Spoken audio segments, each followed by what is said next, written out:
ако тя иска, тя ще взема пари за секс. Да, аз съм спала с много мъже. Колко? обаче Горе-долу, грубо. Не съм ги брояла, защото не мали 100. 100 не.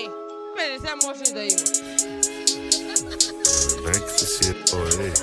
Понякога ми такива мъже, не съм ги помня. Обаче винаги съм го признавала. Винаги съм го правила за моето удоволствие. Защото аз съм го искала този мъж. Сега тук въобразена като змия, изключително любезна, мрътка, врътка. Всеки втори се докосва, а после се ядосва. Отначало любезна, а после вредна. Така че първо помисли и пак върши, защото времето лети. Ей, батко, толкова много минах, стана ми ясно за живота и разбрах, че не съм бил никога сам.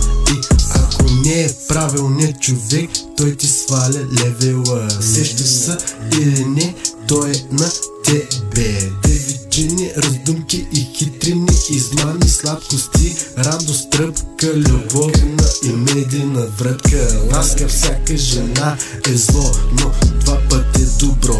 Или на ложето на любовта удар. Нещастен е мъжа на грозната жена. Когато нощен светне лампата и вижда мрака пак.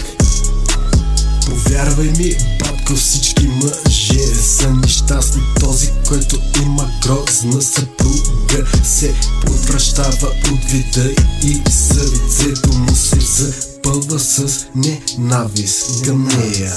Ако пък тя е красива от всичките страни, е заобиколена от изкушения, на които винаги се отдава.